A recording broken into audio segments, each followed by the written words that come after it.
interview, some of the reactions that we received were quite hostile on your person. And I'll read some of those responses that we got. One said, cancel that interview. Another one said, not worth my time. Another one called you a butcher and a murderer. Another said, who killed protesters under his leadership? Now, why would this interview generate so much hostility on your person? And why do you think Kenyans feel tonight whatever you have to say is not of value to them? First, I appreciate and thank you for having me on this broadcast. It is, maybe I'll start by saying that not everyone is saying what you read out. There are others who are saying other things.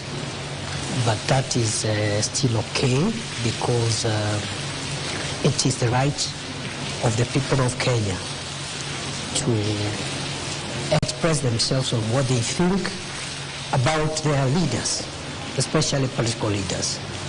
And therefore, mine is to confirm that because I've been in public life for a while, in various capacities, I have endeavored to do my best to my country, and I have no regret for anything.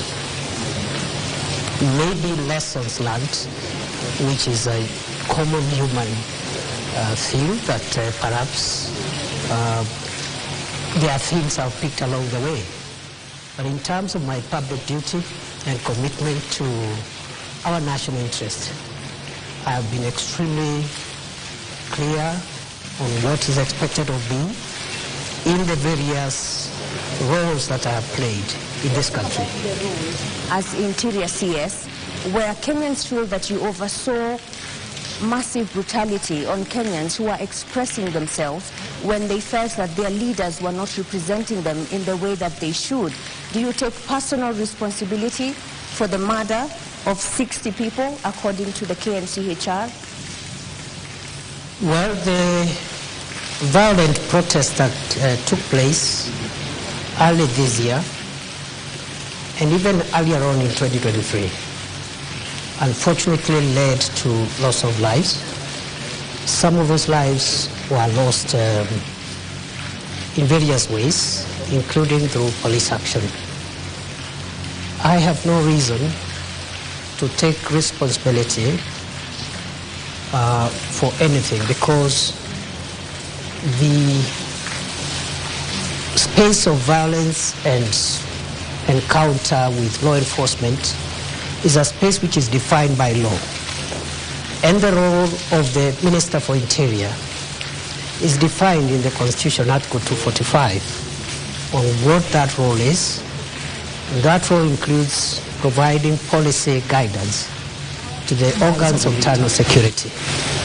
The role of police operations are protected through the mandate of independent command of the Inspector General, and therefore police operations, especially in engaging protesters or people who are seen as breaching the peace, is the province for the independent command of the National Inspector General of the National Police Service.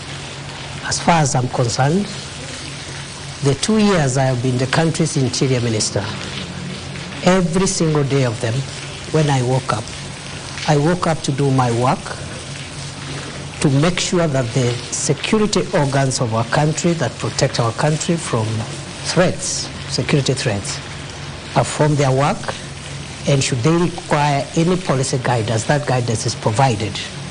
And that's all what I can say for now. So you're saying tonight that you have no say whatsoever when the police misbehave? The Interior Minister has no role in police operations, according to Article 245. So you have no say whatsoever when they go wrong as a professor of law? I have a say, and I said it. And the say is this, that police officers are allowed to use force, including lethal force, in exceptional circumstances. Should any officer violate the strict parameters of those circumstances, they are accountable under the law. And we said many times, not once, not even in the context of the protests alone, but also in the context of the fight against terror and the fight against banditry and other organized crime. That any police officer who uses their firearm lawfully within the Constitution, including lethal force, has legal protection. But so any of them who exceeds the parameters of the Constitution is on their own, and the organs of accountability is not the Interior Minister. It is the agencies such as IPOA and the DPP and the rest. So who shot at David Chege at the precincts of Parliament and Erickson Chalo Mutisia? These two young men were not armed. Would you say that use of live ammunition was reasonable? I think the matter of the violence that occurred in Parliament and the unfortunate loss of life is a matter which is actively being investigated by IPOA and other agencies.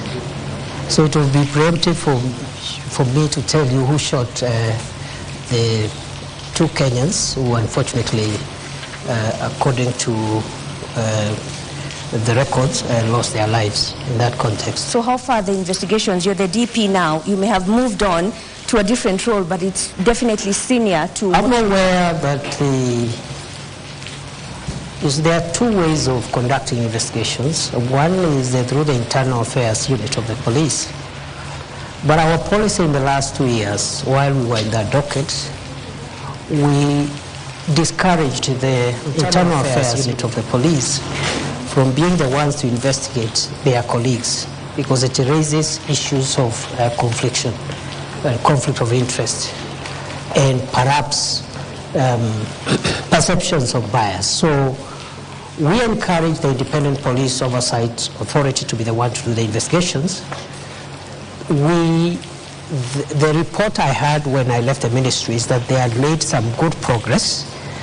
They reported to me they had some 6 files which are ready from the context of the riots and the violence around that time. But there has been a transition in the leadership of IPOA right now. A new commission has just been put in place, and the work of IPOA is led by commissioners. It's not led by the Secretariat. So the delay in the last 2-3 months could be associated to the leadership transition by IPOA. Ashley and George, you have follow-ups. Ashley?